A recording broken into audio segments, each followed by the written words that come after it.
America and to the republic to the republic for for which it which it which stands, stands under one God, nation, indivisible, under under God, God, liberty and indivisible, justice for all. indivisible. with liberty and justice for all. Very nice. Look at that. We did that all together. It was a stroke. And I'm online. Oh, there you go. There you go, Jim. Good, All right, Jim. now we have video. Now we All see right, Hey, I'm computer challenged at my age. all right. May I have a motion to approve the agenda? They didn't have computers when I was in college. I move approval of the agenda as presented. Do I have a second? I second. All right, I need a roll call vote. Mary? Second, How about an aye? Aye or nay? Aye. Okay. Jim? Aye. Rita? Aye. Kathy? Aye. Me? Aye. I forgot your name again. Oh my gosh. All right. Does any member of the board have board reports? If not, we're going to defer everything directly to Dr. Smith. Anyone have anything? No. Mary, Jim? I have something very simple. I'm a member of the Rotary of Lexington Park, and we're sponsoring a food pantry down at Great Mills. It opened on March I believe it was 18th, and it's been a resounding success. We're getting all kinds of donations through PayPal. We've signed up 3 pantries.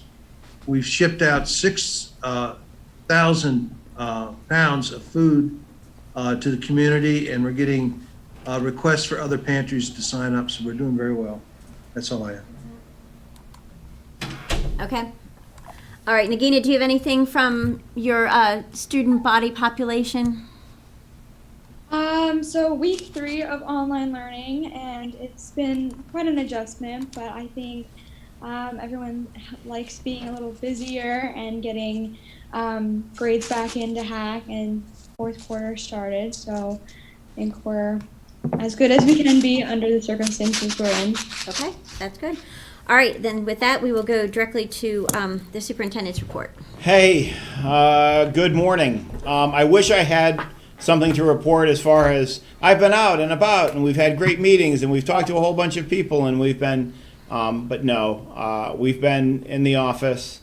We have been Zooming with one another. I think the only person who, well, there are 2 people in the system who probably Zoom more back-to-back than me, and that would be Dr. Maureen Montgomery, who schedules all of her Zooms to kind of bump up against each, so she's constantly jumping off one Zoom to go to the next Zoom, and she Zooms from 7:30 in the morning until after 5, and then she just talks to people on the phone. That would be probably rivaled by Dr. Jaffers, who will be in multiple Zooms at the same time. So you never, if he's looking at one screen as opposed to the other, it's because he's in multiple Zooms, and we're doing a lot of learning. We're doing a lot of learning during this time, and it has really been a challenge.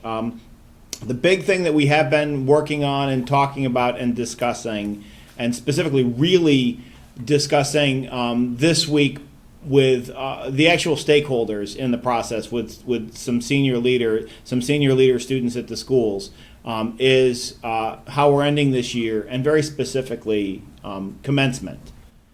I know that this was a topic of discussion, and now since we started talking about it, it's been a topic of discussion in the community. I know it's been a topic of just speculation, but we've been actively kind of bringing everybody in and talking through Zoom meetings. So what I want to do is I want to shift gears here and go to a PowerPoint presentation that we created to kind of walk us through what this looks like. So let me start with the current slide. There we go.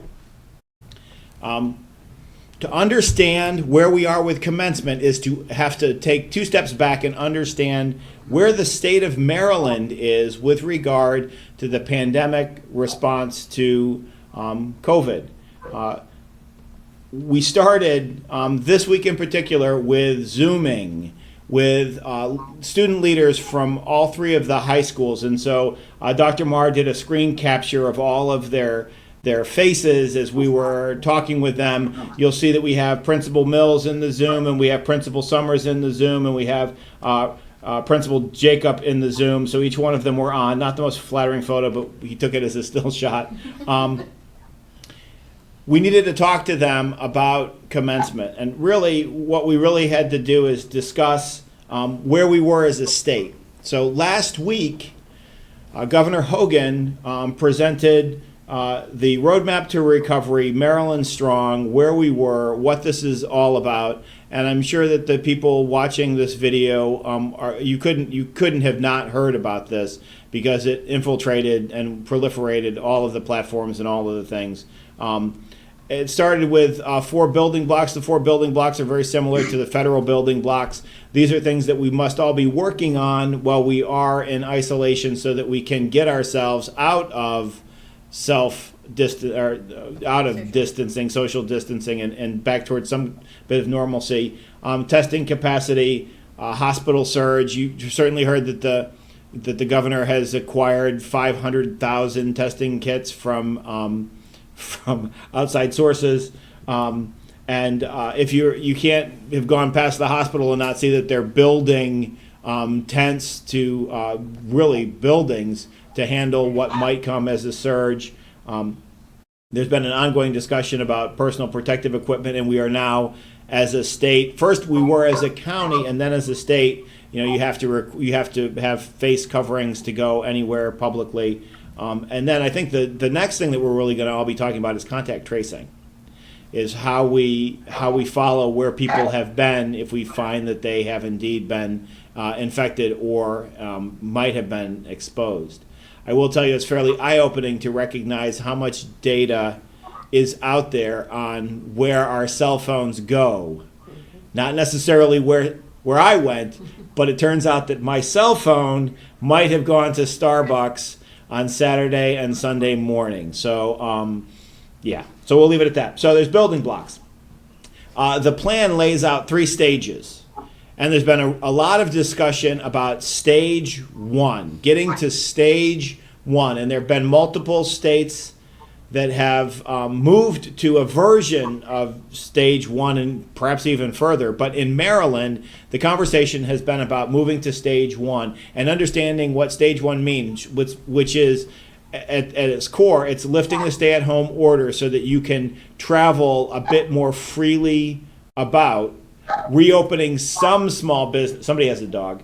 Reopening some small businesses and doing lower risk activities. Resuming elective outpatients and increased flexibility for non-surge areas. Included in that is taking a look at maybe opening things like recreational boating, things that get us outdoors, things such as that. That's what we're talking about right now in the state of Maryland. We're not talking about opening up all of our businesses and letting everything we're talking stage 1. And if we're lucky, part of stage 1 is also monitoring to see what's the impact of stage 1. Do we see then a surge in confirmed cases and transmission and all of that? It's you open and then you watch. We might get to, I think it's probably a pretty realistic prediction, we're going to get to stage 1 in the month of May. And then we're going to have to wait and see what that looks like. That's considered the lowest risk. The next stage is stage 2. No one's talked about getting to stage 2. All right? Stage 2 is raising the limit on social gatherings. As of right now, you can't have, in the state of Maryland, more than 10 people at any event. And that'll tie into what we're going to talk about in a little bit. With the exception of an essential business like Lowe's or the pharmacy or the hospital or medical services or liquor stores, essential businesses are the only place where you can have more than 10 people in a space. Stage 2 would be the stage at which they might consider raising that limit to a larger number. The next would be that they would allow some religious gatherings to go forth. They'd open some bars and restaurants with safety restrictions, I'm assuming with some kind of PPE, although I don't know how you eat or drink with a face mask on. And the last part, which would be really important to us, would be that they allow non-essential workers who cannot telework to return to work.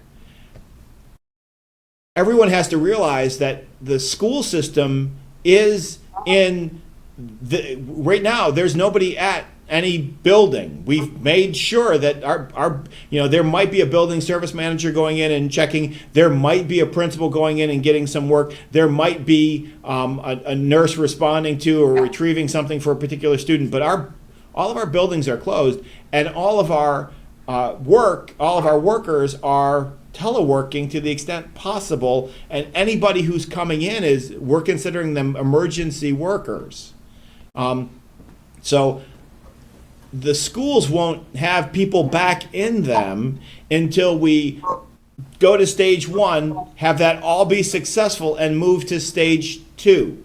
So until somebody starts talking about stage 2, there won't be anybody in offices and buildings and things such as this. So stage 2, I'm hoping, if in my hopeful way of looking, I'm hoping that we might see stage 2 in June. That would be best case scenario, would be that sometime in June we could actually have teachers come back to the buildings, and building service workers and support staff and counselors, and to close out the school year materials and scheduling, and that's like best case scenario.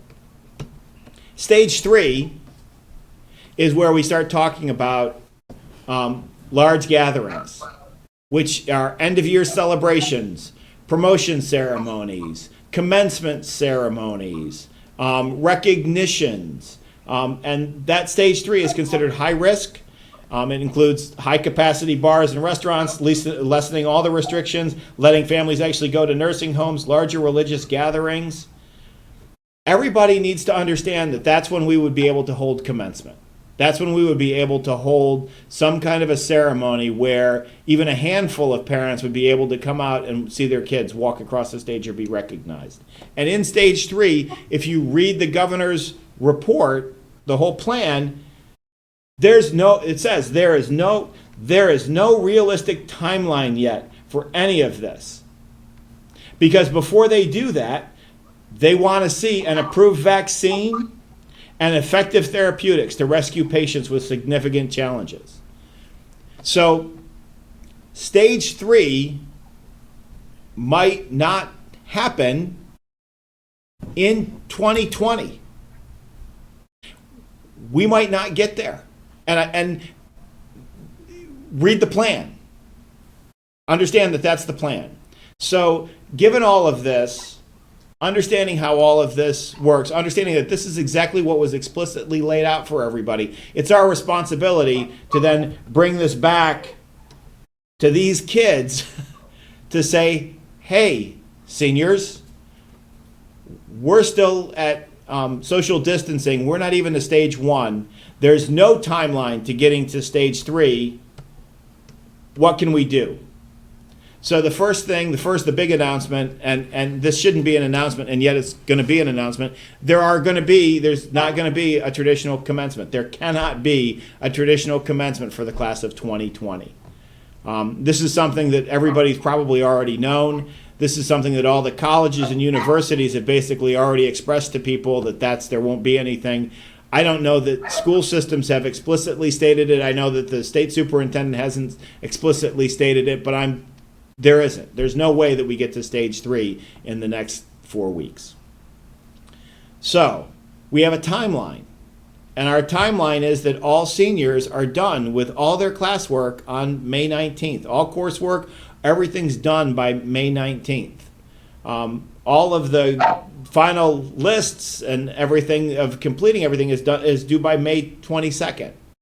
And that's for all of the counselors then to be able to move forward to finalize all of the transcripts, to make sure that we have everything in place so that we have all the sealed records and ready to then be sent to colleges, universities, employers, post-secondary institutions of some kind of accreditation or learning.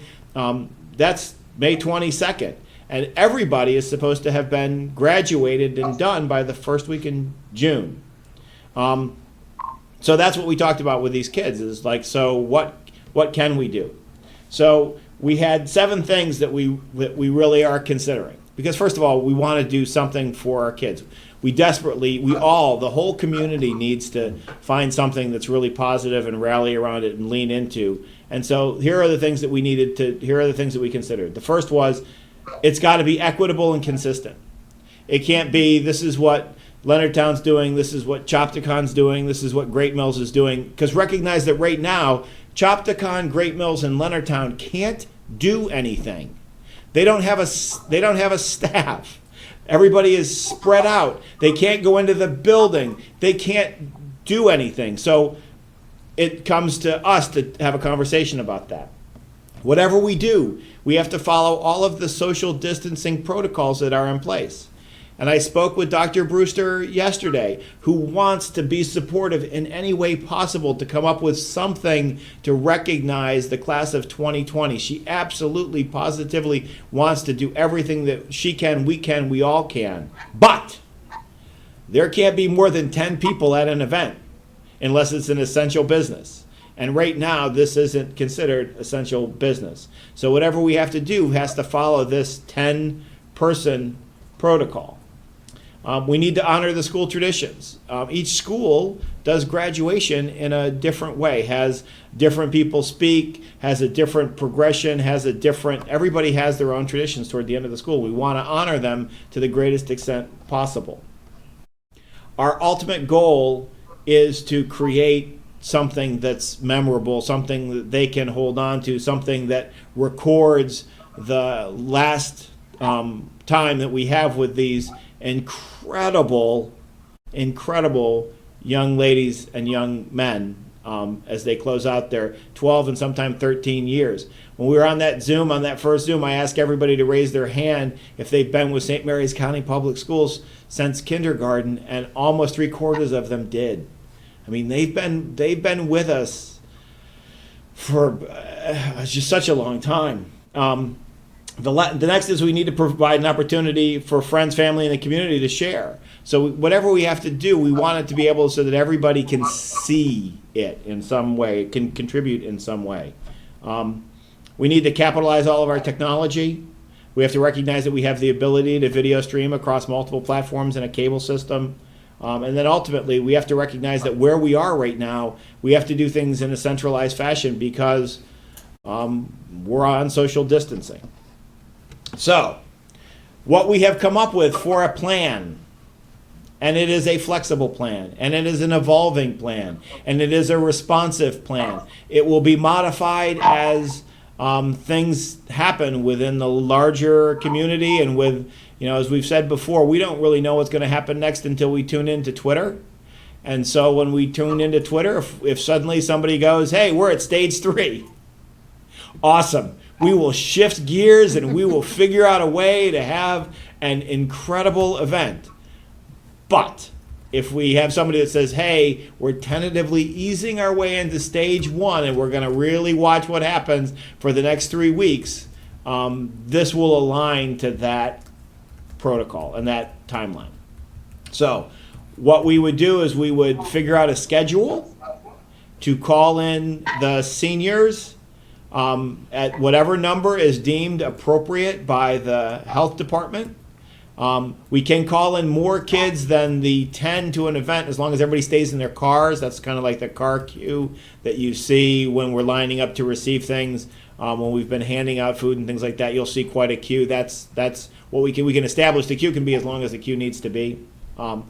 We will bring the kids in and appropriately social distanced, 6 feet apart with personal protective equipment to have them progress across a stage, one at a time. We will record each child walking across the stage with their principal and their superintendent on the stage, appropriately distanced and following protective personal equipment. But they will at least, so every kid will at least have a video snippet of them walking across the stage at their end of their senior year. We will record speeches from everybody who would have traditionally spoke at a graduation ceremony. We will work with our incredibly gifted and creative orchestra, music, choral directors at each one of the schools to figure out a way to coordinate some kind of performance that can then be embedded. We are going to be gathering photos from seniors all throughout the next month. So we will do photo montages at the beginning of the video, during songs, during the end. And then we're going to have the talents of the the Office of Strategic Planning and Communication create virtual graduation. So at the end of it, we'll have it all stitched together. So when we get to the night of your graduation for Great Mills or Chopticon or Leonardtown, we will broadcast our created commencement exercises. We'll try to get as much hype going as we can for the broadcast night.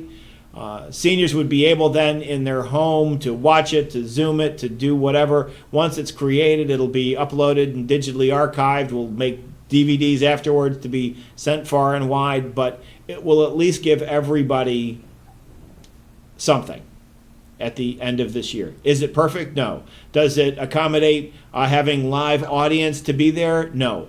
Can we do that? No. I mean, we've gone through every way to think about it. Can we do that? No. There were a lot of seniors. We talked yesterday as we were talking to principals and class sponsors. They wanted to do it at their individual schools. So we go and set it up at each one of the schools. Can we do that? No. I got the response that, that's, if we do this in the right way, it's going to be a one setup. Everybody gets the exact same experience. It's going to have to be extremely choreographed, from people coming in and how they line up and how they go through. The seniors who show up are going to be provided personal protective equipment that's being created right now by our Amish community. We've got them making 1,200 color correct and coded masks for each one, red, green, or blue. They would not touch anything at the school. The doors would be open. They'll walk across the stage. The videotaping will be done. They'll go, they'll leave, so that we have to abide by all of the rules that are being set forth. And some might feel that those rules are too much, and some might feel that those rules are too little, but either way, we're going to work within the confines that we have. The one thing that we're going to, each school is still going to pick that great person who reads the names. We're going to be able to edit it several times so we can get every kid's name exactly right. There are some benefits to it. And even those kids and students and their parents who choose that they don't wish to participate, we would have photos of them from their senior. Everybody's going to be represented digitally in some fashion. We're even going to coordinate with kids that can't find transportation to the tech center. We're going to coordinate with people going and picking them up and working out all of that as well, so that everybody has that opportunity. And I would like to be very forthcoming with seniors and with people. This may be the only time that seniors have in the next several months to actually lay eyes on their principal and related staff. Like there's no long-term plan for how that will be done. So this might be the one time they actually have them. For the principals, this would be the principals to actually put eyes and spend a few moments socially distanced and appropriately to acknowledge each one of the incredible kids that have made their high schools so special for the past 4 years. So we're taking a whole bunch of suggestions. We're going to continue to work on it. We're going to go out with staff and have them do pre-recorded messages and air that ahead of time, and parking lot cheering and banners. And so we're going to talk about all the different ways that we can make this the videotaping day special and then the publishing day special. And we're going to work with seniors the whole way through to try to do as much as we possibly can, given the constraints that we have. And one of the constraints is time. So just this last week, so the week before, we talked about all the logistics. This week, we Zoomed with kids on Monday. We Zoomed with principals and class sponsors yesterday. We're doing the board presentation to you today in conversation. Thursday, I'm going to send a letter home to all parents saying this is what we're planning. The next week, May 4th through the 8th, each high school is going to be scheduling time, socially distanced and appropriate, following all PPE and all the other stuff, to have the seniors come to the schools to pick up their cap and their gowns and whatever else might be ready to be distributed to seniors. I think some of the yearbooks might actually be in by now too. But the schools are going to schedule that, and it's going to take a whole week to get it all lined up and done, and everybody has a schedule time all the way through. May 11th, we'd begin all the video production setup. We'd build all the scripts and what this is all going to look like. The 12th, all the schools have to have submitted their program just like they would normally. So we're going to actually have senior programs just like we would normally have it. So you'd have as a keepsake the same senior program you'd have had we had a traditional commencement that will include all of that stuff. May 13th, we're going to work with all of our incredible directors to see where we are for student performances and try to have some idea of what that looks like, so we can be working on it. May 14th will be the cutoff for people to have submitted slideshows and all the staff shout-outs that we want to compile. Keep in mind that we just handed everybody their cap and gowns the week before, so parents and what they would be able to take some. I've seen their Instagram game. They're on point. They could do like beautiful photos that if they then send to us, we can embed in the presentation itself. So that would be really great. On May 15th, which is the last day so far that we are actually out of school, we haven't heard that it's being extended beyond that. So on the last day on May 15th, we set up the Forest Center. And we'll do all this work, and we'll wait to see what happens after May 15th, because who knows, maybe we go right to stage 3 and everything's open. I don't believe so, but all of this work won't have in any way impacted our ability if the world suddenly opens up. If, as we think it will, we're going to be in stage 1 and limited and all of this, then that week, the 18th through the 22nd, which would have been when the seniors were getting together to practice commencement, so we're not really off the schedule at all.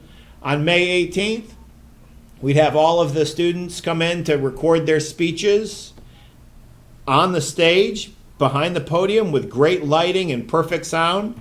If they feel uncomfortable, we'll talk about alternative ways that they can do that. We can put in a speech if they record it in a different place, but we're going to be able to provide, if they're so comfortable, if they're comfortable enough, the exact replication of what they would see on a stage. The principal speech is whatever I'm going to say is on May 18th. And then the 19th, the 20th, and the 21st, this is when we do this very large lift of having 350 to 450 kids scheduled throughout an entire day to drive in, to park, to line up, to follow all the social distancing, to have protective personal equipment to go through so that they can tape, their 3 minutes, their 3 seconds of moment walking across a stage. May 21st, we're done with everything. That gives us that last day to kind of, if we need to punch up or do something, whatever, different. And then Dr. Marr and all of his incredible, and Marianne Williams and all of that, they're going to take all of this and build basically 3 feature-length, beautiful, awesome movies. And then we have the holiday. We have the 26th to hype on the 27th. At the same time that we'd be doing graduation, we will be doing the premiere of Great Mills High School commencement.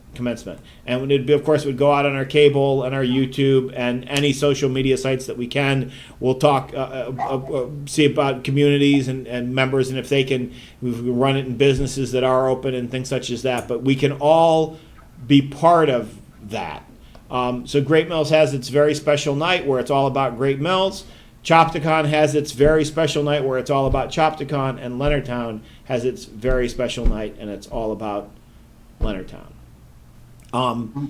The amount of work that will need to be done to do this is, it's going to completely consume the lives of a lot of the people who are in the St. Mary's County Public Schools working right now. And I have to tell you that every single one of them wants to do this work more than any other work that we could possibly think of them to do. The one thing that comes back to everybody is that we want to do anything and everything we can to make something special for the class of 2020. If we don't do it like this, I don't think we can do it any other way. given the constraints that we have. And if we don't do this, we can't do anything. So I know that there have been people that say, you know, push it off a week or wait and we'll do something in July. There are timelines that have to be met. The seniors have to be finished by a date so we can complete their transcripts so they can complete whatever, so that they're on to do the next thing. And once we've completed their transcripts and we've finished, they're no longer active students. So by the end of the first week in June, all of their materials will be done. They're not active students anymore. We don't have any governance over them. They are their own person from that point forward. All of the teachers will be finished by June 22nd. They're done. Their contract year has ended. The year has ended for them, and from that point forward, their time is their own. All of the 11-month staff finishes by June 30th. So anybody who wants to do something in July and August, understand that there's nobody to do that with. The year has ended. It's done. I think that there might be opportunities next year, assuming we ever get to stage 3, that the individual high schools can do something. A big reunion. A big reunion, a Thanksgiving welcome back. There's all the things that they can do, but we have to figure out what we're going to do for every one of the 1,200 kids to some way mark that at the end of the first week of June, they're done with us. We're done with, they've completed, they've worked really hard and they've done incredible things, and their high school careers have come to a close. So with that's where we are, and we will be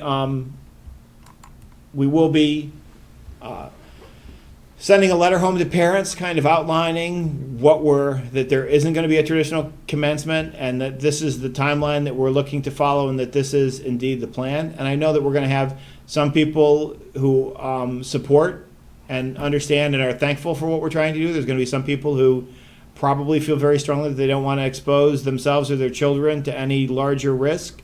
And there are some people that are going to be really angry because this isn't fair. And that's where we are. We understand that this is terrible. We're talking about how do you write that letter to parents? How do you write that letter to seniors? You know, starting with the fact that you're not going to have a traditional commencement, and Maureen and I, Dr. Montgomery and I, keep on coming back to the first line. Is like, this just really stinks. But you know, this is the world as we see it. This is where we are, and we're just trying to create something the best that we can, given the challenges that we're facing. So, I know there's been a lot of conversation about commencement, especially since we've been talking about it the last couple of days, and this is my report on what we've done so far. So any comments that you'd like to have, any considerations, and as people come up with ideas, we are always open to any kind of creative ideas or suggestions. It just, whatever is suggested has to conform to where we are with social distancing and and it has to be doable with the people who are available to do the work. Do you want to? Yeah, I just want to say one thing, and you know, and of course Kathy and Karen knows that I've received numerous calls from parents and students, and really after listening to your plan, I'm very grateful for everything that you have and your staff has put together, along with the students. Because if you look even across Maryland, where they are doing, some counties are doing absolutely nothing for their students. And even some states like that are just telling their students, well, just go take the GED now. I'm just very grateful that you have put this plan in action. I know it's not perfect. Nothing's perfect at this point, but it's something that maybe when the students and their family are watching the graduation at home, they could have a little celebration, you know, as a family. You know, you're just gonna have to think outside the box and be creative with what you're doing. But I think this is a great plan and a great way to move forward. And I'm just grateful that our county is recognizing the seniors and going to do something positive. Right. I think that this just kind of puts the feather in the cap of all of the work and effort that every single person across the system has done, right, for this group. You know, Chopticon, they went out this morning and they put signs in everyone's Oh my yards. God. Yeah, every single kid. So I agree with Mrs. Weaver. It's not perfect, but I mean, Kathy and I have both been on calls with Maeve over the past 10 days. I mean, there are schools that aren't even handing out caps and gowns. So, I mean, the thought process that went in order for us to give these students that opportunity, that they are still able to, I guess, take some aspect of a traditional graduation and still experience it, I think is fantastic. You know, it seems like every 10 years we have a big challenge. Like we never expected. So, so this is the one for 2020, and Karen's right. I mean, the conversations of late with board members across the state, and you know, just some of the craziness that's going on.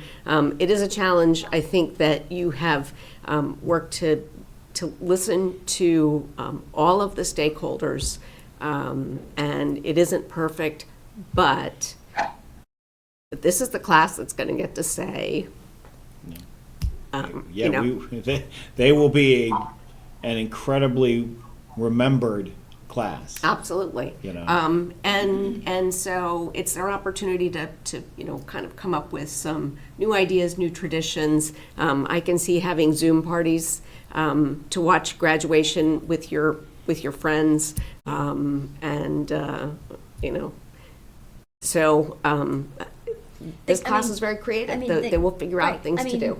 The students will adapt. I mean, Yeah.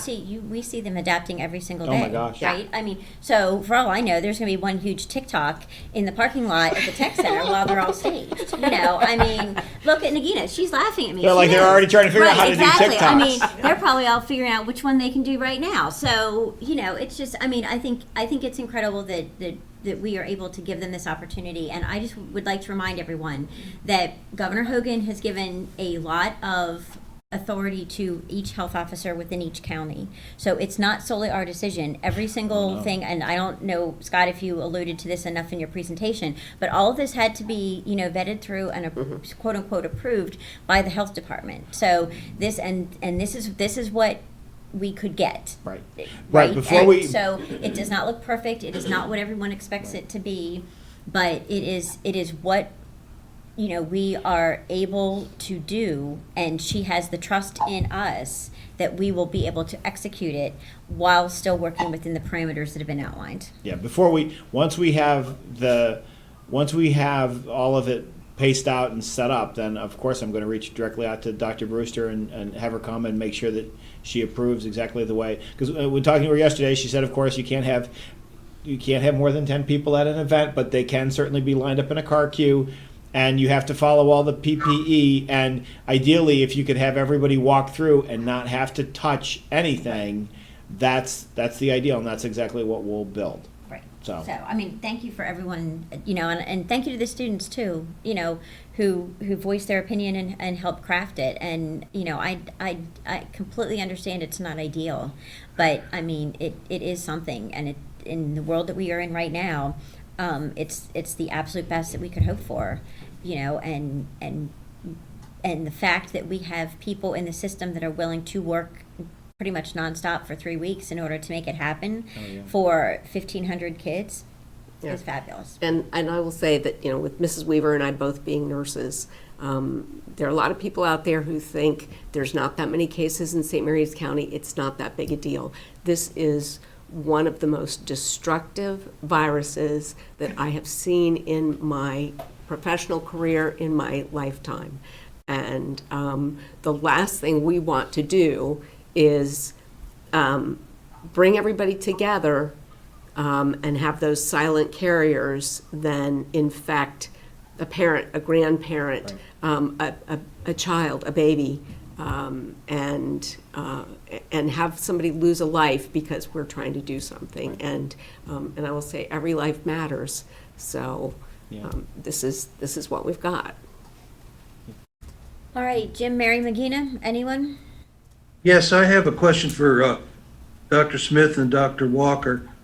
At the risk of saying there's a silver lining in this, it seems to me that we're not spending any money on transportation, fuel costs. We've got reduced costs in electric power to our schools. And I was curious if you all would comment on, is there any measurable savings, cost savings, that we had budgeted for, this period of the time in the year that we're not expending now? I'll let Jeff start that, but Sure. Dr. Walker, pardon me.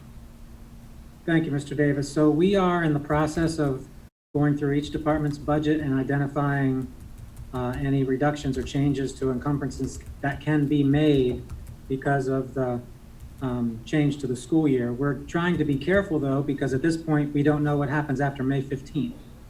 So we're looking at existing numbers and planning at least through May 15th, and then we'll have some additional information after that, depending on the decision to open or open schools or keep them closed. Thank you. And the specific money that for contracts for St. Mary's College and for the additional cooling that we would bring in and use. And if you remember, we also do then exterior lighting where we put all kinds of light posts up so they can take pictures after the fact. Obviously, those are all going to be cost savings. Indeed. Yep. Well, thank you very much. Thank you. That's all I got. Nagina? I know the seniors, for them, like prom and graduation is like they're the biggest things, like what they look forward to the most. And I know that prom is scheduled at least for Leonardtown to June 26th, so we'll see what happens with that. But to have a plan for graduation and to have this like sort of constructed, that's great. I know that families are really going to appreciate that. And I've been chatting with the SMOBs of other counties around Maryland, and this is the best plan that I've seen so far. So, yeah. Well, the worst thing you can have is a plan, right? So, the best laid plans of mice and men. So, I think the superintendent, staff, principals, and students have been working diligently to come up with a plan to satisfy the seniors so that they can have their commencements. This is the first plan that I heard from any county where students will be actually able to walk across the stage. It's going to take a lot of work, a lot of coordination. It's a mammoth undertaking. And number one, we want to make sure that we ensure the safety of the students.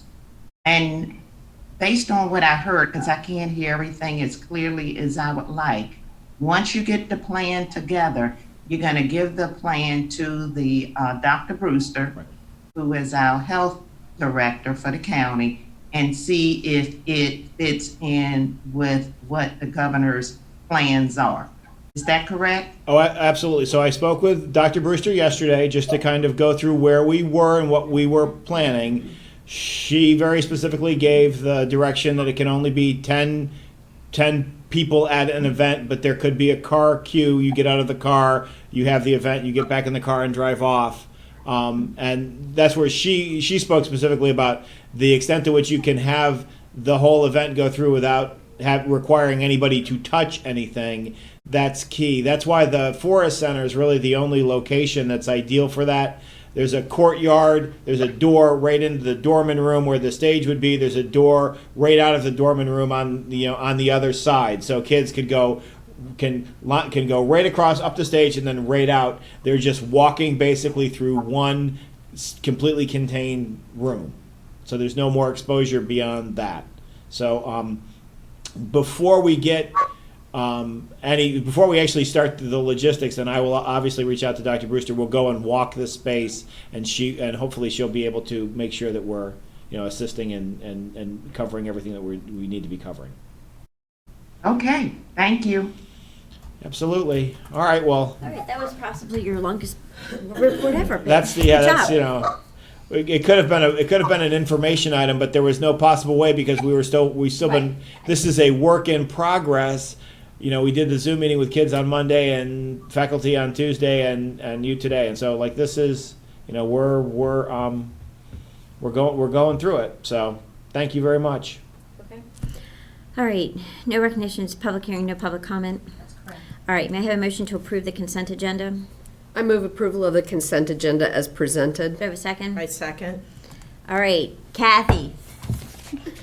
Aye or nay? Rita? Yes.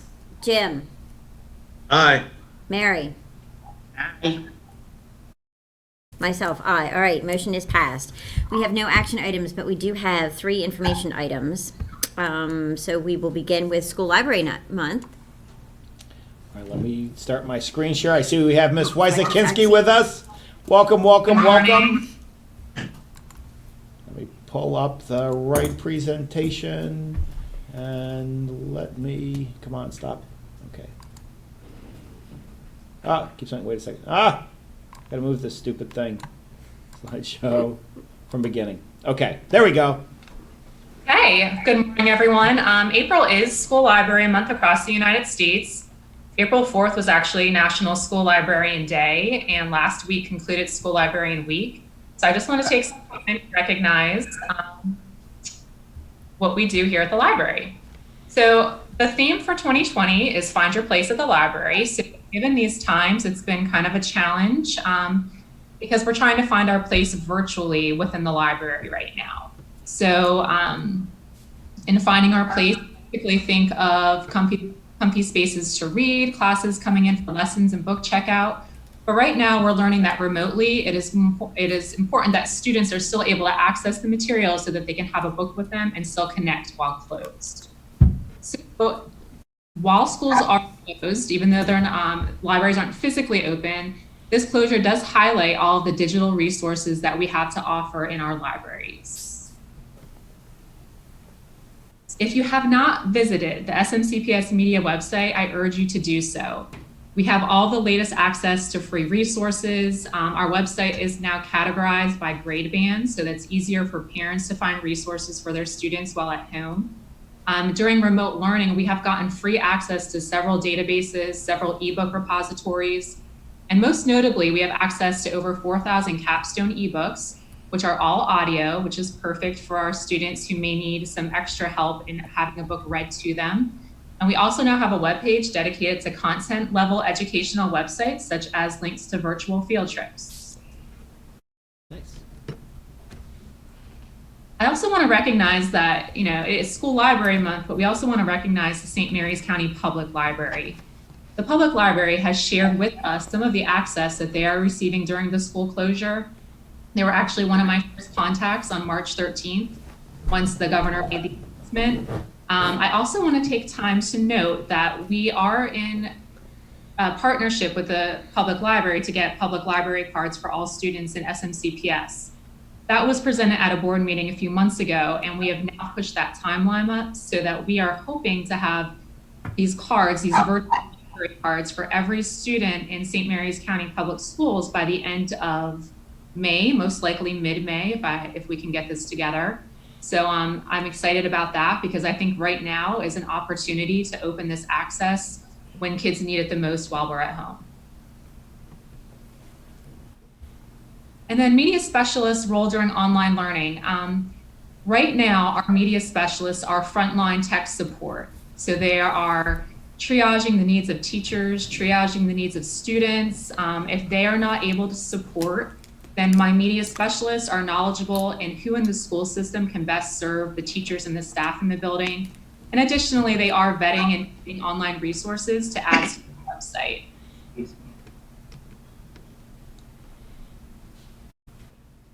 Each year, the Maryland Association of School Libraries takes nominations for School Librarian of the Year. We have several nominees from St. Mary's County this year. So I want to take some time to recognize those folks. And we also have 2 that made it to the second round. So Linda DeCola from Esperanza.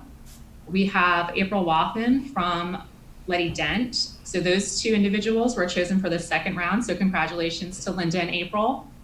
Our other nominees from the county included Priscilla Dyson from Spring Ridge, Mandy O'Neill from Chopticon, Mary Owen from Duke Elementary, Mindy Paleorani from Evergreen Elementary School, Brandy Burrill from White Marsh, and Trish Cole from Great Mills High School. So congratulations to everyone. And the official nomination for the winner of School Librarian of the Year will be announced on Friday. So good luck to Linda and good luck to April. Really good luck. All right, so now let's see how good I am at Mrs. Wysokinski. I gotta try to play this video. St. Mary's County Public Schools celebrates Library Media Month. It's the brain of the school, it's the heart of the school, it's whatever you need it to be for both our staff and students. During the year, media specialists have been teaching and inspiring young minds to use technology and explore the gift of reading. The talents and resources our media centers and specialists provide are proving to be invaluable. They have breakout boxes, they have robots, you can check out a book. And right now, media specialists are adapting to a new normal, supporting staff with online learning, reading recommendations, and online resources for students. I also support instruction with whatever my teachers might need. Our students are often doing research projects. Certainly I know that students like to use online resources, so really directing them to really great resources for them to use to enhance their classwork. It's not just about like the computers and games. It basically has a lot of information, technology, and books. While at home, opportunities to showcase these skills to connect with each other during this unprecedented time are abundant. With the classroom environment looking a little different right now, the one thing that remains the same will be the Library Media Center will still be there waiting for students to transport them to new places and inspire them to write their own story. Their place is waiting for them. Can't put it in words, it's just awesome. All right, that's not a good finish slide, but Ms. Wysokinski, we are going to post that right after we're done with this on our YouTube site, and so it'll be available in HD and with appropriate sound and without kind of breaking up. Yeah, that's a beautiful video, and at least it'll remind us of how great it is when our kids can actually be in that library media space. Yeah, so I want to also, thank you to Marianne Williams from the Office of Strategic Planning and Communications for helping create that video. A huge thank you to every media specialist, all the media clerks. They are a huge asset to our media program. And in addition, while I have my time here, I do want to thank Sam Nelson, Marie Lynch. They work in our office tirelessly behind the scenes to help our media team with records. And I guess I do have to thank Alex Jaffers for his Absolutely. to do that. Thank you, Alex. We all appreciate, your support and the dedication to the school library media program. Well, that's wonderful. Well, thank you very much, Ms. Wysokinski. We absolutely love having you here at Central Office because you are such a treasure and a resource across the entire system. We know how much you miss being a library media specialist at, as you were at Leonardtown Middle School, because you just so love the work and you love to support teachers and students daily in that way. But I think that in your role that you currently have, that love for what you did and what you are doing really brings everybody along. It's a really great thing. I can't say enough about our media centers and our media specialists. They're just an incredible group of people. Thank you, Dr. Smith. Okay, all right. All right, Thank you. well, thank you very much, and we will go on to our next agenda item, huh? Which is- And look, she's gone. Yes, go. See ya. The grading plan. Dr. Montgomery and Dr. Jaffers and Ms. Bachner. Oh, look at it, and they're all going to pop up. See, I've gotten good. I figured out how to minimize screens when they're not on. So let me So do... Scott, I can't put my video. It says that you've stopped me. There you go. No, I can't. You can't see me because it said that the host has blocked me from being able to turn my video on. Well, for a fact that has to be just an oversight on my part. Let me go. I can't hit it. I've tried. There we go. Okay, I'm asking you now to share your video. Yes. Okay. I am starting my video. Okay. So I'm sitting Yay! there. There she is. Okay. All right. Let me go back and find the grading. All right. This was also quite a topic of conversation with my webinar or WebEx Monday with Mabe. Yes. What is Yes, everybody doing grading. with I grading? figured, so graduation and grading, two very exciting things to talk about that, not a lot of opinions about either one of those Right. things. No, not at all. All right.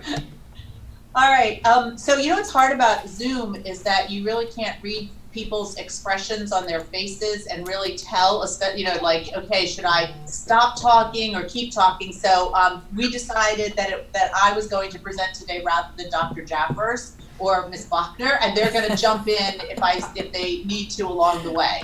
So you guys will just speak up if you need to, right? So.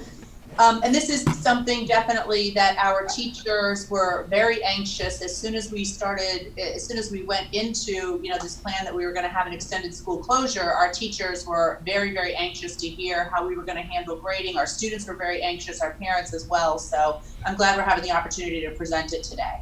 So as you all know, schools closed on Friday, March 13th. So our first day not in school was the 16th of March.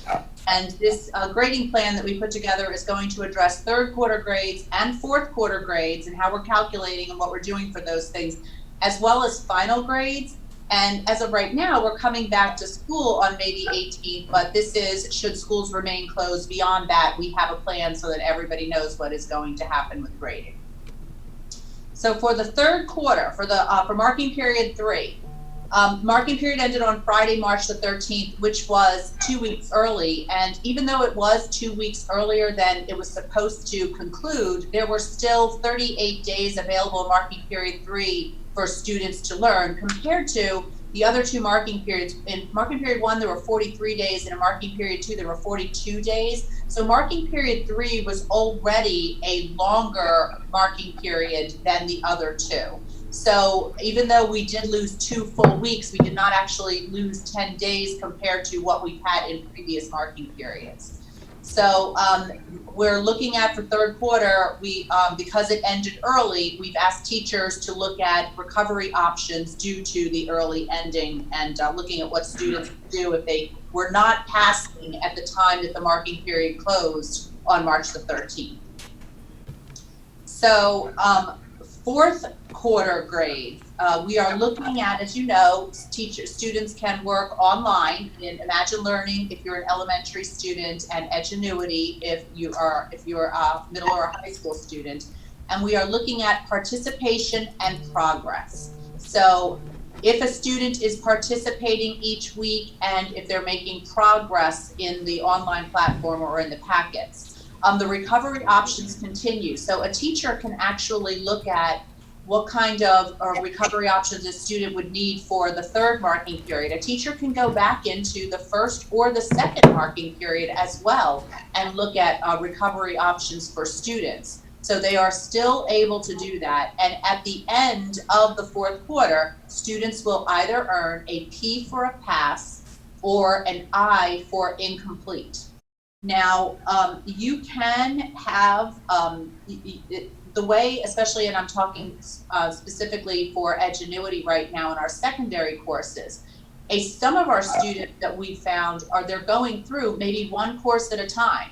So maybe a student wants to start and just put all of their energy on working through their ELA class or their math class, whatever they choose to do.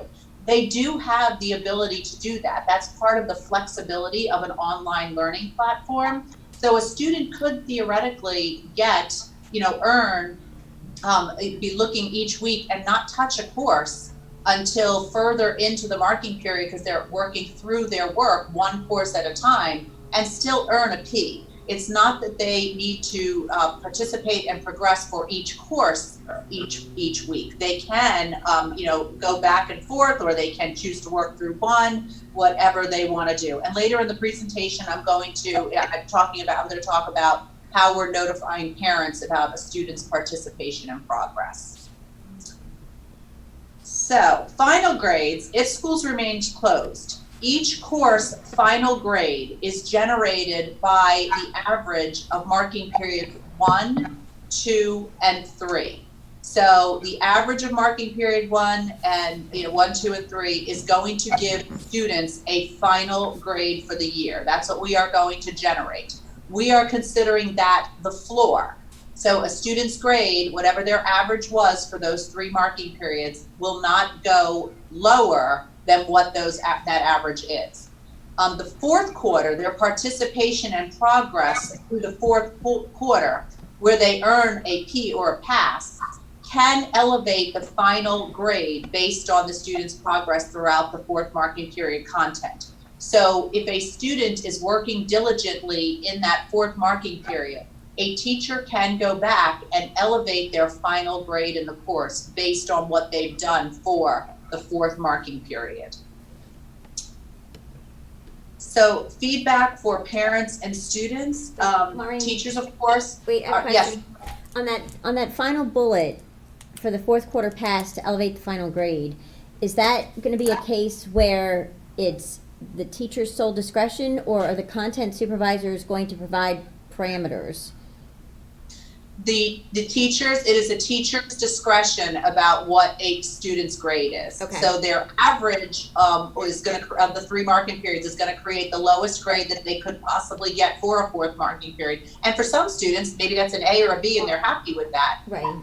And then the teacher will determine if they've done enough during the fourth quarter to elevate or boost that final Okay. grade for them. Okay.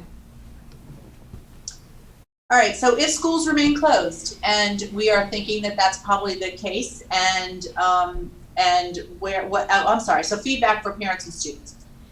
Teachers are monitoring participation and progress each week. So that's what the teachers, that is their work right now, you know, as they're throughout the school closures, that they're looking at how the students are participating and progressing and communicating with students with email back and forth and monitoring their assignments and providing support to the greatest extent possible. They are also, they're noting if a student is participating or not in TAC, which of course is then notifying the parents in HAC. So teachers each week are giving a grade for parents to be able to see in HAC. And it's one of these 5 grades, either P for participated, NP for not participated, and those 2 are for students that are working in the online learning platforms. The PCC is a packet check-in complete, and an NPCC is no packet check-in complete. And those are for students that are working in the paper packets and where the teacher is communicating with either the student via Gmail or communicating with the parent via email, however they're communicating with them to check up on their progress. And really they're just, you know, communicating with the families to make sure that the kids are working, that there are no issues, that they don't have any questions. And then finally, we did, believe it or not, some students are starting to complete their courses. You know, as I stated earlier, they might be doing 1 course at a time. So they might have a mark of CC, which means course is completed.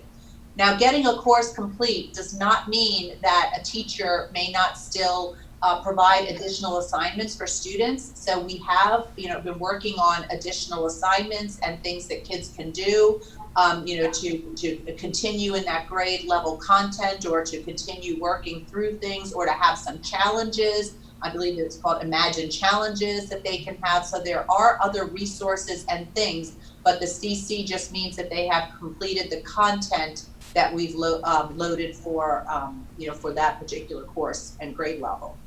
Miss Montgomery, Dr. Montgomery, can I interject for just a minute? Yeah, please do.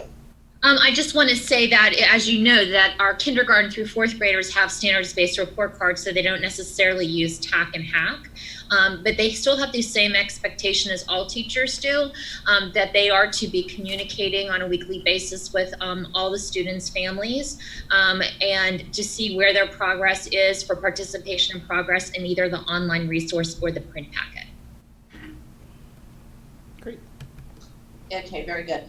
And the marks, the notations in HAC are strictly as a benefit to the parents. I mean, the teachers will get to look and see, okay, in a 9-week period, I've had students that have participated every week or students that have not participated every week, but it's really for parents to be able to monitor the participation of what their children are doing. All right, so then we have a screenshot, and that's on you, Alex. Yeah, I do think it's important that we qualify this, and we had a lot of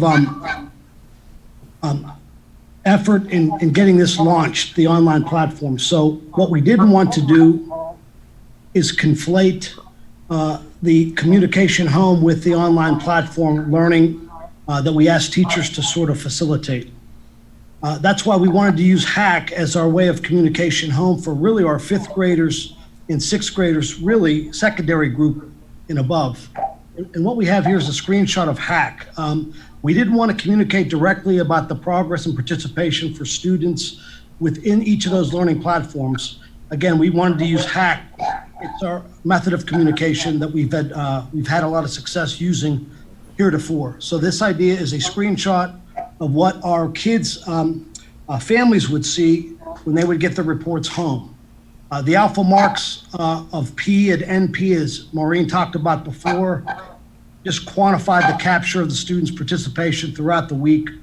And what we wanted to do was if a student had been participating but not progressing in the platform, we asked teachers to comment accordingly. And you can see in the lower right-hand corner of the screenshot, it's just an example of the comment that teachers would add to sort of connect the families with the progress of each of their students.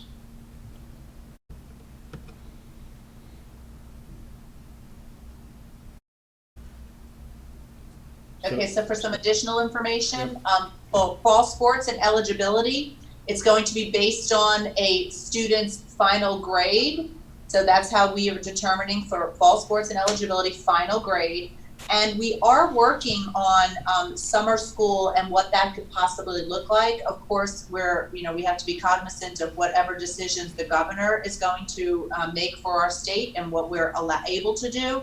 But we are talking about students who failed the Edgenuity platform and the Imagine Learning platform because they're virtual. They don't have to be turned off at the end of the school year. So if we have students who have failed, we can have them continue to work in the platforms. If we have students who earn an incomplete during the 4th quarter, we can also have them continue to work in the platform. So we're working on plans and thinking about what we can do to make sure that the students that didn't make the necessary progress that they needed to, during the period of school closure, that they have an opportunity to do so during summer.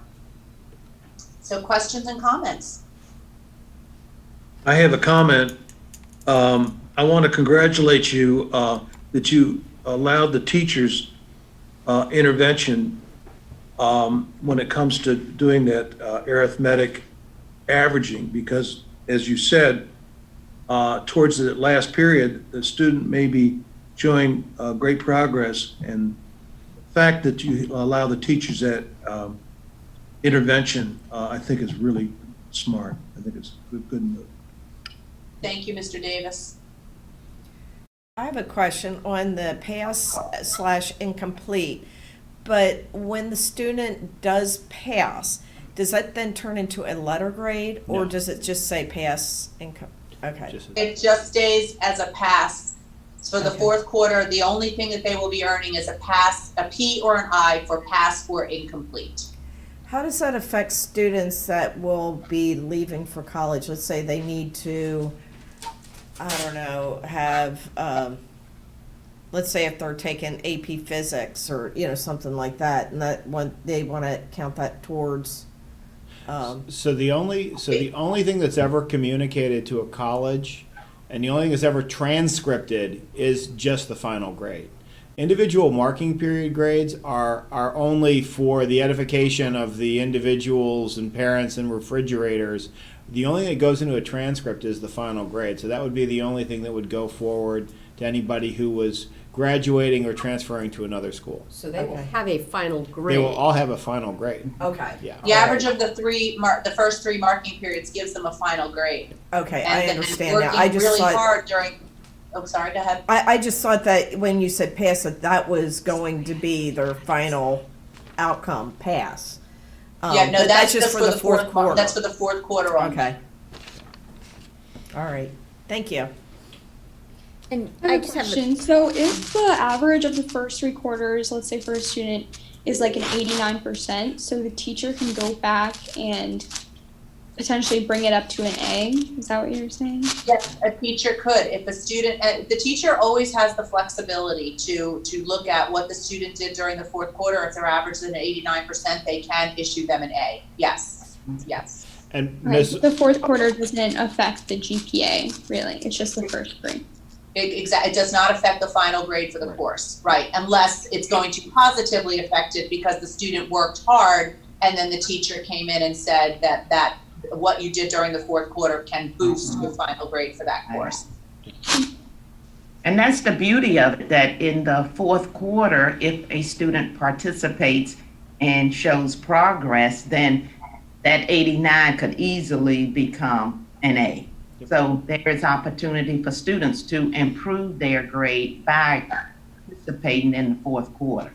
Yeah, Yes. And I will say, this is a point of contention, and this has been a lot of the discussion, and I want to be really clear on this. We trust our teachers. We trust our teachers, and they have the autonomy to determine final grades, as they've always had the autonomy to determine final grades, and we really trust them to make an informed decision and to know their kids and to reflect the entire body of work. We know that they're professionals, and and the reason why they're doing what they're doing, and so we trust them to be able to have the autonomy to determine final marks. I think Courts, Mrs. Weaver's point about the pass, I think as newspaper articles, things I've read in daily papers, and they're talking about pass, fail, whatever. They think it's for the entire year. Right. And it's what's lost is that it is for a particular marking period. Right. That will then be factored in. The only thing that I heard a conversation about was quality points. And I don't know that we still do quality points. I know they do in Charles County, and so they're factoring in giving. Yeah, we're not. No, they're trying to. They're talking about the fact that each grade is like weighted, and so quality points, and we're not doing any of that. We tried to keep this again as simple as possible. Your superintendent is a very simple man who is not overly gifted in mathematics. As I tried to help my kid with pre-calc, and it went poorly. Yeah, this is we're not going down the path with any of that. The courses, so in the ultimate, the calculation of GPA, the final calculation of GPA, and rank and class rank and everything like that. That final grade, then some things are worth 5, some are worth 4.5, some are worth 4, and that's in the final calculation. We're not doing anything about all of that. I was handed a note while we were talking about the kids who are on packets, who are working on packets at home. They continue to work through packets at home, and whenever we figure out what the conclusion of the year is, that's when they would be sending the packets back to the school, either mailing them in or dropping them off or doing whatever needs to be done in the final wash. For the 10% of students, for the 2,000 plus packets that we've handed out, right now, teachers are just checking in with those families saying, how's progress going? What assistance might you need? That kind of a thing. That's and as far as I know, we're all caught up with our packet requests, right, Ms. Buckner? Yep, 2,258 out this morning. Okay, and more, I know Dr. Montgomery every single day when she's Post going office. over. They know Office. you. They do. Yeah. So. All right, so I have a question. So let's say, I have my grade floor established, but then how does an incomplete in the fourth quarter impact my standing? It honestly, it wouldn't. It's up to the teacher and the administrator. The thing is, look, there's no exemption from the learning that's required each year to then be the basis for next year's learning. Right, I understand. So anybody who ends the year with an incomplete, those are the ones that we're going to have to reach out to for summer work, for enrolling in those courses, to kind of going through, because they will have missed the third quarter learning. And so when they come back in the fall, poof. Even so, when we come back in the fall, we're gonna have to start where we left off, and have that first marking period is going to be a bit of intellectual, academic artistry, and kind of covering 2 marking periods worth of material in one marking period. And I know that our incredible supervisors and our director of curriculum instruction are going to be able to help in so many ways to get that kind of first big step taken on the way up the stairs for next year. Yep, we're on it. All right. I want to thank, Can I just have Dr. Karen, are you Jeffers comment finished? on one thing for the Ingenuity, the oh, teachers, I'm sorry. the teachers on Ingenuity can track the progress of the students, so they know how much time every student is spending on each lesson, correct? Yes. Yes, yep, they do. They have, there's all those metrics are built into the platform. So yes, Ms. Bailey, they have all that access and all that information at their fingertips. So if John Smith's mother receives a message that her son has not completed, that they are completing, it says they're completing the assignment, but it's not in the allotted time, it's because that teacher can see how much time John Smith is spending on each unit within a section. Yes, I mean, we're very flexible. We want teachers to have enough latitude as well as the students to have enough latitude. So we don't want to really compel, just kind of what Maureen was talking about before about working in one course over another. It's like eating French fries before you eat your hamburger. You know, some people eat their hamburger first and then eat their French fries. And as I said, people from Pittsburgh put their French fries on their sandwich because that's the Panamani brothers and coleslaw, Yes. right? Yeah. Duly noted, Scott. Well, no, I mean, I'm just saying that because so I know. sometimes people don't want to commingle the courses. Some Right. people are very linear sequential. They want to do their ELA first, get that out of the way, then move to math. So we don't want to have any really time constraints, Ms. Bailey, on that. We really just want them to work through the platform in a very differentiated way. That's why online learning sometimes speaks to some students in a much different, more applicable way than others. Just the traditional learning scenario. Okay, because I know a lot of the AP classes that the kids are working through those because the tests are coming up more Right. rapidly, you know, at the beginning of May than what the other classes are. So some parents might be receiving those NP messages, but with the understanding it will still stay in NP in HACC, but it will work itself out as Yeah. they complete the course. Right. Yep. Well, all right. Well, fantastic. Thank you very much. Oh, I'm sorry, Mrs. Washington had a. Okay, I just wanted to thank Dr. Montgomery, Dr. Jaffers, and Ms. Bachner for all the work that they have done to bring forth this to the Board of Education based on the governor's executive order about the grading plan. So really, it can't hurt students, it can help students. Because if they do extra work in the fourth marking period, they can increase their grade. So it would be in the best interest of the students to work hard in that fourth quarter so they can increase their average. So you're not gonna get hurt. Your average is gonna be your average, but that's the floor. Yep. So you can improve it if you want to. So students have a choice. And I hope they take advantage of that choice to improve their grades if they so desire. If they're on the edge, they can bring it up to the next letter grade or the next higher level. So thank you all. You've been working really hard, even though you haven't been in the office. You've been working at home, and I really appreciate it. And I know the students and parents in this county appreciate you as well. You're experts in your field, and you know what you're doing. Thank you, Ms. Washington. Thank you. All right, so the next item on the agenda is Coronavirus Relief Fund CARES Act, Ms. McCourt and Dr. Walker. Let me get to the. Good morning. Good morning. Good morning. Morning. So we'll start by providing the viewing audience with a little background. The Coronavirus Aid, Relief, and Economic Security, also known as the CARES Act, became law on March 27th, 2020. Within this act, there are multiple funding opportunities available, and each of those are being overseen by different federal agencies. I've previously shared with you a communication update on the Education Stabilization Fund, which is being overseen by the United States Department of Education. But today we're going to be focusing on the Coronavirus Relief Fund, which is available for COVID-19 related expenses to states, tribal governments, territories, and local governments.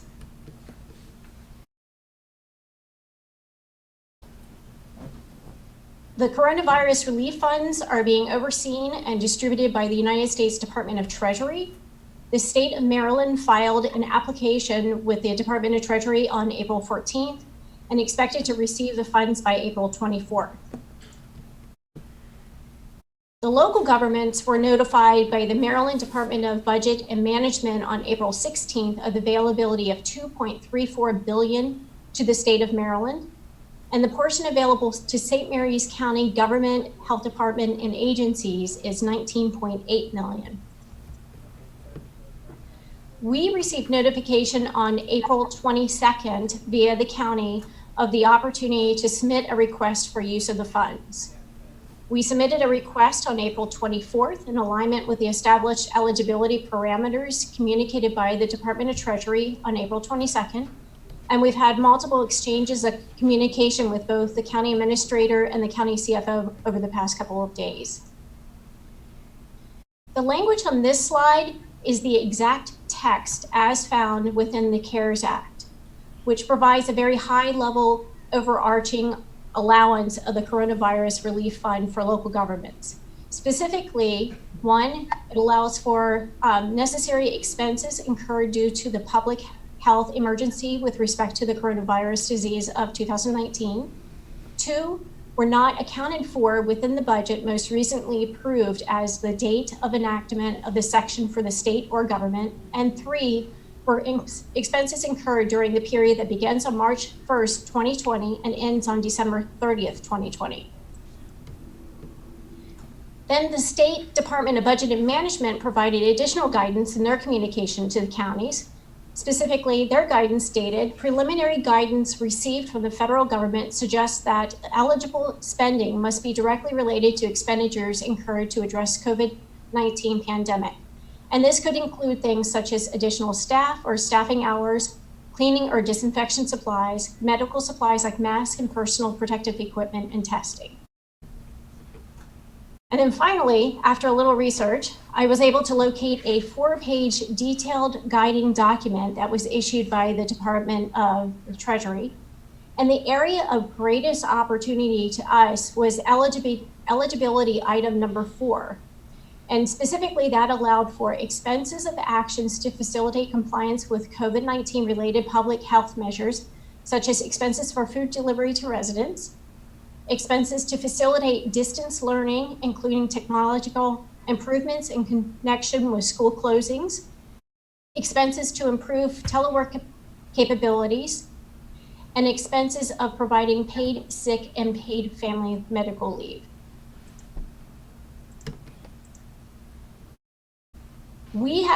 This request that we submitted included distance learning technological improvements to include laptop cases, laptops, laptop cards, hotspots, Wi-Fi access points, servers, firewall, bandwidth, offsite, content filtering, remote help desk, remote network management, online learning platform, online curriculum writing, and virtual meeting platforms.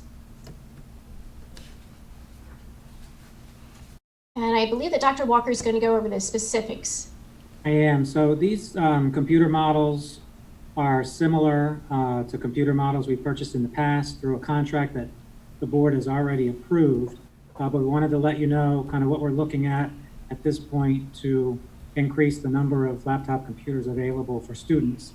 There are two different models, the 3190 and the 3400. The 3190 is the computer model that we'll purchase for most student use. The 3400 is a model that will be used for some higher level computing needs, primarily at the high school level in special programs. But we'll move forward with the money through the CARES Act grant to purchase additional computers that are compatible with the machines that we currently have in place. Now, we've been discussing a purchase with Dell, And as you might expect, there's a significant demand for new computers at this time. So they quoted us several different prices, and the more time we could have between our order and our actual need for delivery, the lower the price. So if we need them urgently tomorrow, the price obviously is higher. If we need them in June, then the price is lower. These are prices they've quoted for a June delivery or June or July delivery, which would still allow us time to prepare machines for August for students for next year. I do want to also say that the infrastructure work on our computer system and our network that the board has approved over the last few years has allowed us to be able to run more machines off-site. And a recent purchase this spring will enhance that capability and give us much more of an ability to support students and staff on their machines while they're off-site. So we've been frantically running to prepare machines for students here over the last month or so. We've distributed a good number of those machines. We're working with elementary schools now. I think we finished up with the middle schools this week. But there is a significant investment we've made in infrastructure that's allowed us to do this. More is needed in the future, but we think we're in a good place to add additional machines onto the network and have the capacity to support them technologically. We're still working out the needs that we'll have in terms of staffing support for this, but we'll work that out. So we wanted to make sure you understood what we were looking at in terms of purchases. These are compatible devices, similar to the ones that are already in students' hands today. And beyond technology, our request also included costs associated with the delivery of food, with public health expenses such as hand sanitizers and disinfectants, gloves, masks, as well as the essential personnel costs of those currently reporting to sites as required. And finally, the paid sick and safe leave allowance that was afforded to substitute teachers. So the total SMCPS request that was submitted to the county government last Friday equaled $5.4 million. Are there any questions? Mrs. Weaver? Could you define safe leave? I think I understand what you're saying. But what is the definition of safe leave? Sick and safe leave was an opportunity that was provided under House Bill 1 in 2018, I believe. And it allows for the accumulation of sick leave for use of our temporary workers, such as our substitute teachers. Yeah. So we afforded the substitute teachers the opportunity to move forward with cashing in that leave. Thank you. Now, Mrs. Weaver. Okay, so thank you so much for providing the information. I think that you've gone, Dr. Walker and Ms. McCork, you've gone down through and really hit on our the needs now that we need for the system, most important. But I guess I was thinking also last week about when we return to the brick and mortar. I don't know if there's any grants out there or anything that you could start looking at to see, like the newer schools have this, but like the Evergreen and the Duke, but the older schools don't have, like when the motion sensors, when you go into a classroom, that the lights then would come on, or into the bathroom that the lights would come on, then that we wouldn't have to be touching so many surfaces.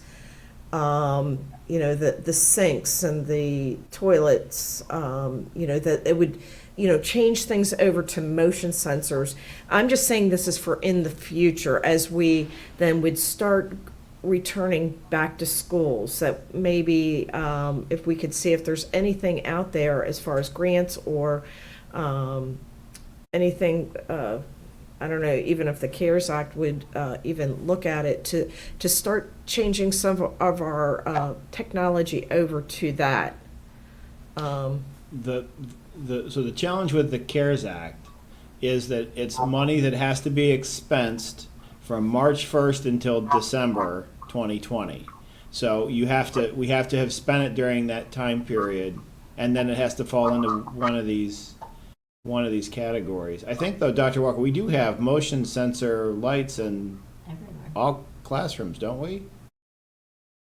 I don't think there's motion sensor in every classroom, but Okay. we've definitely over time been working toward increasing the number of motion sensitive Yeah. light switches. So Okay. I I know we're working on that. I don't Okay. know the status in terms of progress throughout the system, though. What about like the sinks or in the bathrooms or things like Touchless. that? Yeah, where the plumbing makes that available, we're implementing it as best we Okay. can with the budget that we have over the time that we need to do that. It's Right, not right, everything like the motion sensor. Okay, I didn't know if Yeah. now, if there were grants or things out there to be able to go ahead and look at that now for in the future. We will certainly look at opportunities for that, yes. Okay. The big thing for this is the turnaround time, right? Everybody wants to get this money in the hands of people to be able to act on it while the need is most pressing and present. Right. So I believe, Tammy, and correct me if I'm wrong, the request was that by May 1st, the county government would provide a plan? Like, when is the due date for this? Our due date was last Friday, and then we had a request for additional information, which we were required to provide by this morning. And I believe that they are required to submit on behalf of the county health department within the next day or two. But yes, definitely, you're correct. The intent is for the monies to get in the local hands as quickly as possible to put it to immediate use. And these funds absolutely do expire at the end of this year. The educational stabilization funds, we have at a minimum until September 30th of 2021, and there's discussion about an extension to September 30th of 2022 for those funds. Okay, whatever that is. The county government fund definitely has an expiration date of December of this year. So let it be known that an announcement went forth that there was $20 million, and we rushed just to be in full disclosure, we asked for $8 million first. And we whittled it down to 5 because we said that whatever education stabilization funds become available, when they become available, we'll be purchasing mobile technology out of that as well to get to the ultimate request of 10,000. We want whatever money comes, we want to buy 10,000 mobile computing devices, laptops, so that we can do a 1-to-1 when we open in the fall, because we need to do 1-to-1. Calvert is at 1-to-1. Charles is, I think, at 1-to-1 for secondary. And that's where we need to be positioned if we're going to move forward in this kind of a climate and environment. So I want to thank certainly Ms. McCourt, as always. The PowerPoint presentation that you had, I dare you to go try to find any other explanation of how this money is coming in a cogent fashion, all the way down to how it's to be spent and when. The amount of fiscal sleuthing that Ms. McCourt does with her peers to get to get to where we are, it's certainly, if this money comes to be, it will be because Ms. McCourt did the legwork to understand exactly what the money was and where it was, and that Dr. Walker was at the ready with a list of exactly what needs to be purchased and put in place in our schools to get to 1-to-1 and to best facilitate distance learning in St. Mary's County. Do we know anything about when, like, will the county put forward, pare down the requests or whatever to get to 19.8 million and then send that to the state? I don't think we know. They did not discuss it yesterday at their county commissioners meeting, as far as what I understand. As far as I know, there hasn't been any. We're the only people that have discussed this publicly. Okay. So then we also don't know what the turnaround time would be once it goes from here being the county, sends it to the state. We don't know the turnaround time in terms of what they'll be looking at. And then I saw that there would be a 50% allocation. Right. And then subsequently, there would be the other 50% depending on how you're doing. Well, no, I mean, the way I read it, I think you get the full amount. You just get half up front, and then Okay. And so I think they asked, the letter from Secretary Brinkley had you put forth the request for the full amount of what you were allotted. Right. You were going to be dispensed 50% at a certain period of time. Right. And then the second 50% at a later period of time, which very well could be as to how the transfers are coming from the federal government as well. Right.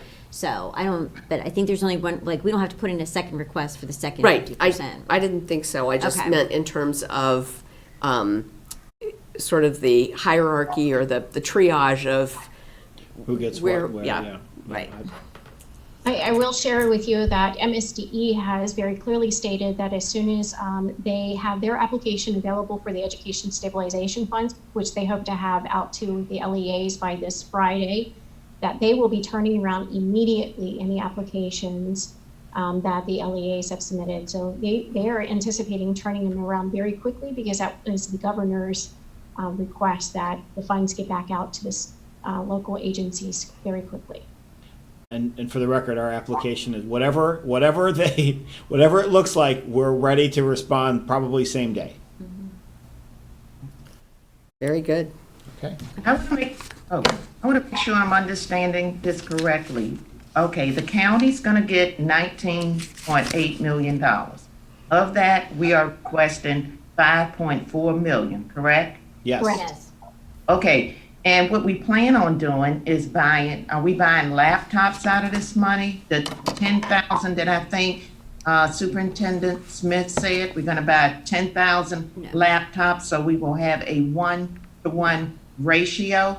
That No. every student will have a laptop? No. We will be No, no, no. purchasing 5,000 laptops out of this funding, Yeah, and then another 5,000 laptops under the Education Stabilization Funds. okay, so every student will have a laptop, Well, correct? yes. So let me make sure that I qualify on this. Okay, So we see all this money available.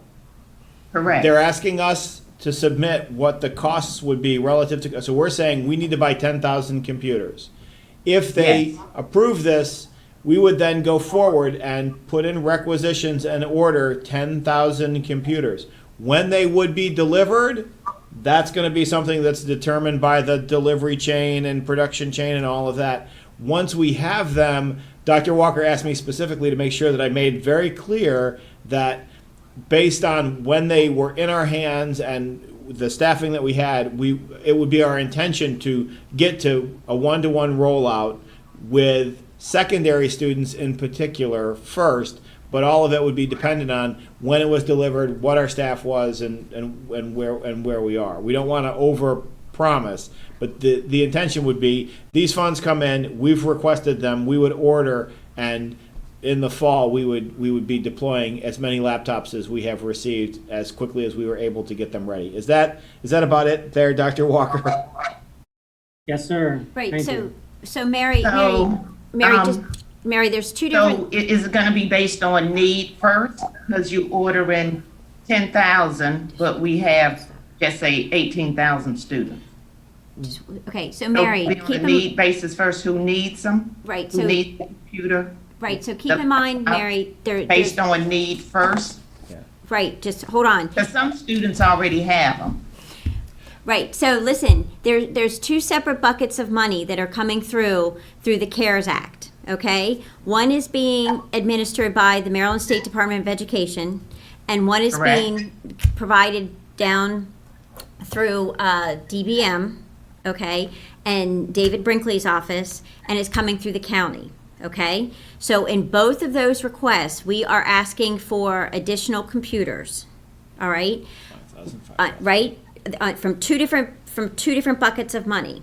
Okay, we're pretty sure that on the bucket of money that's coming directly to the school system through MSDE, that our requests for laptops and infrastructure for our IT system will be granted. For the money that we are talking about right now, that we are asking for through the county, we don't know if that full request will go forward. Okay? Okay. So that, which was to Kathy's point. So we are asking again through this money that's coming through the county for money for the purchase of laptops in order to get to that one-to-one. Okay? So that is the ultimate goal. We are not, there's no promises at this point that we will get there because we are relying on two different pools of money in order to buy all of the laptops that we need. But the other But the ultimate goal is, and now it's Dr. Smith's turn. But so keep in mind, Mrs. Washington, we already have about 9,000 computers. Okay, Yeah. So an extra 10 gets us to one-to-one with all of our Excellent. kids. Yeah. well, we hope that our request from the county will be approved so that we can get there. Yep. Because we don't know what's going to happen in the fall Correct. with COVID-19, because some experts are saying we might have a resurgence Right. of it in the fall. We don't know, but we would be ready. Either way, SMCPS will be ready. So I have a question about our request. Will there be enough masks ordered for students? That's not in this. That's not in this request at all. Yeah. Right here where it's SMCPS request on the slide, it lists, it says Personal public health expenses, hand sanitizers, disinfectant, gloves, masks. Are you ordering masks for teachers and students? Should we be back Okay, in the so- fall or in case something like this comes up again? So Mary, I think there's a bit of confusion. This money isn't necessarily, the PPE request is not necessarily for stockpiles in the future. It is to backfill the money that we have already spent in the current fiscal year for those supplies, for everyone who's working, for Scott and Maureen when they go out to the post office 20 times a day, for the people who are providing meals, for the safety and security assistants that are monitoring the lines at the meals. So it's not necessarily for reopening in the fall. It is in order to recoup the expenses that we have already laid out for these items because of COVID-19. Right. And for, I read, I thought it said up until December 2020. That's when we have the ability to spend the money.